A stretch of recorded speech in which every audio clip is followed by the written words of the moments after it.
Oh, I'm about to hit you with a three-piece. And no, it's not a chicken dinner. I'm going to show you my 3 go-to summer salads that make every plate better. All right, we're going to start with the classic, so let's get to cooking. I'm kicking things off with the classic cucumber and red onion salad. Now, I always start with the red onion. I like to get them nice and thin.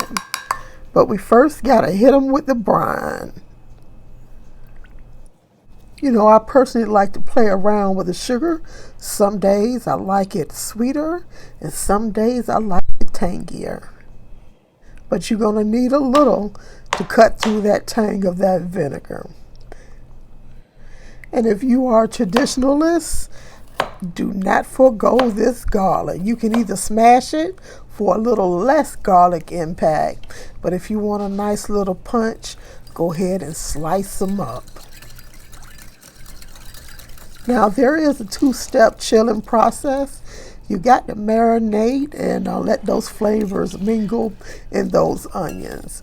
It's going to cut that sharpness out of those onions, and also it's going to make it a little bit more liquid.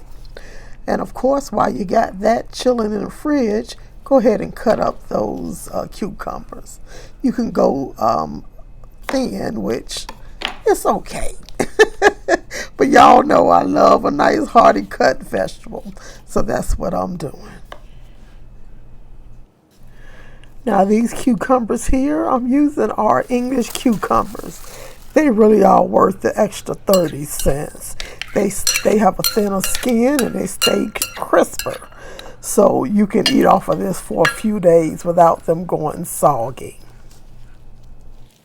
Now, this cucumber and red onion salad comes together in no time. Of course, I'm going to spice it up just a little. You won't even know it's there. So don't be afraid.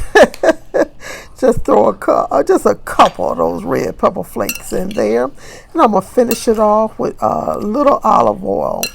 I bought this new one. I'm not sponsored, but I absolutely love the smoothness of this olive oil. And after that, it's all about the chill. You got to let those ingredients sit and talk to each other for a little while to develop those flavors. This is the go-to salad to start off your summer salad tour. Also, what's next is another classic, and that is the tomato and sweet onion salad. For this one, I'm keeping it simple, and you don't need much to bring the flavor. So I'm going to start off with this sweet onion. I'm using a sweet onion and these tomatoes on a vine. I'm starting with some rustic cut sweet onions.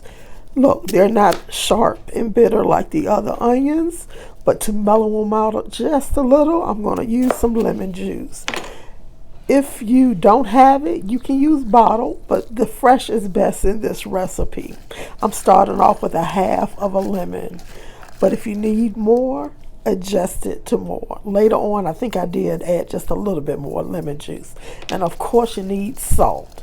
And that's it. You're going to mix that up really well and set it to the side and start working on your juicy, ripe tomatoes. Now, you don't want them overripe and mushy. You're going to save that for the southern tomato pudding. I'm just going to cut off this little knob or whatever you call this little end piece.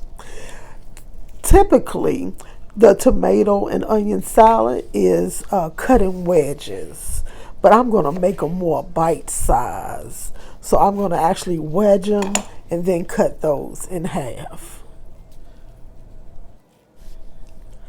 Now you see all that juice coming from those tomatoes. I don't want you to depulp them at all, because that juice inside those tomatoes is what's going to make your little shiny, glossy sauce.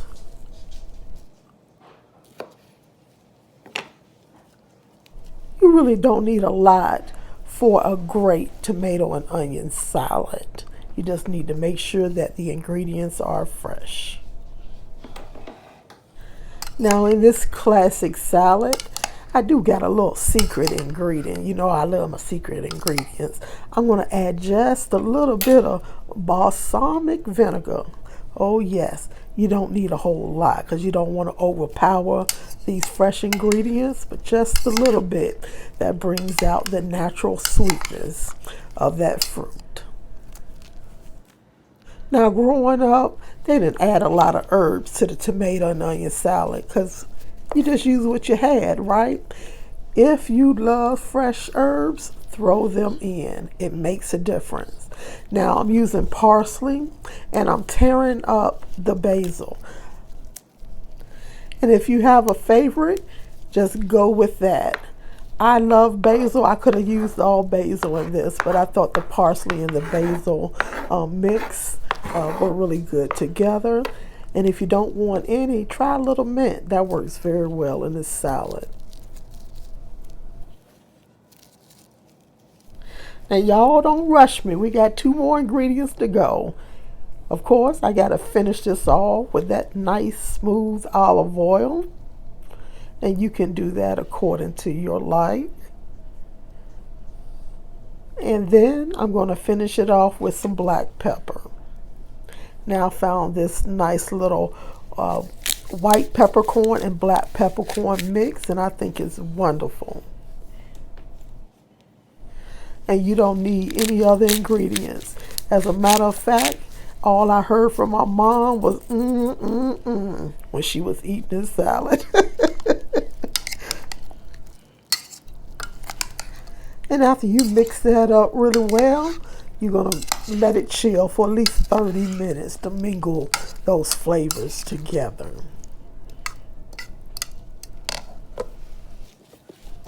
And while that's chilling, we got one more good one.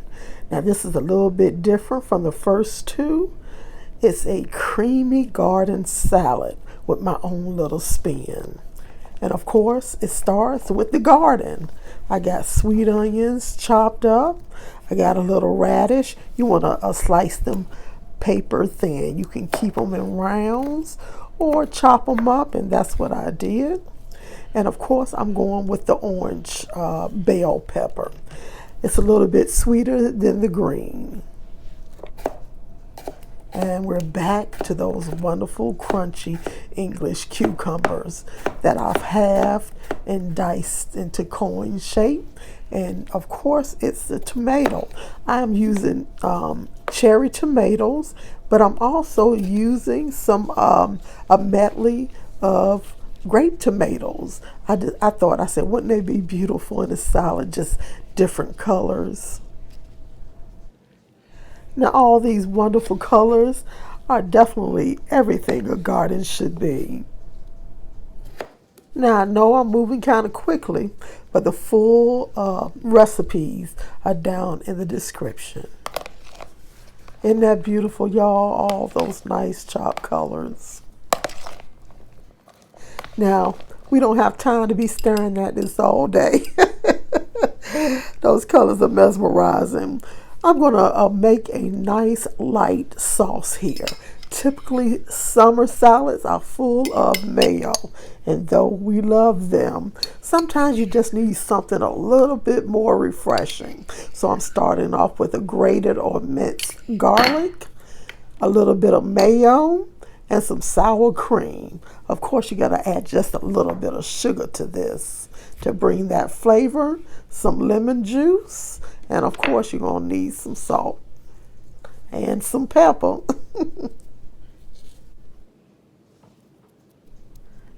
All right, that's my black pepper that I put in my lemon juice by mistake.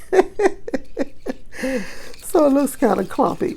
But look, I am skipping the extra herbs in this one, but you can surely add them in. Now, once you whisk that until it's all blended together, you're going to do one of my favorite parts, and that's mixing it up, of course, eating it. If you don't have sour cream, but you have some Greek yogurt, this would be a perfect substitute.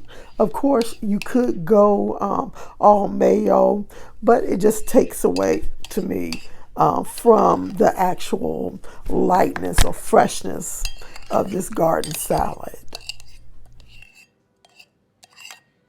And once you have it mixed, that is pretty much it. Just let it chill for a few minutes and get to eating.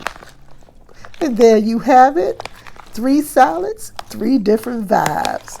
And if you're looking for more ways to level up your summer table, I got a whole playlist of my go-to recipes waiting for you.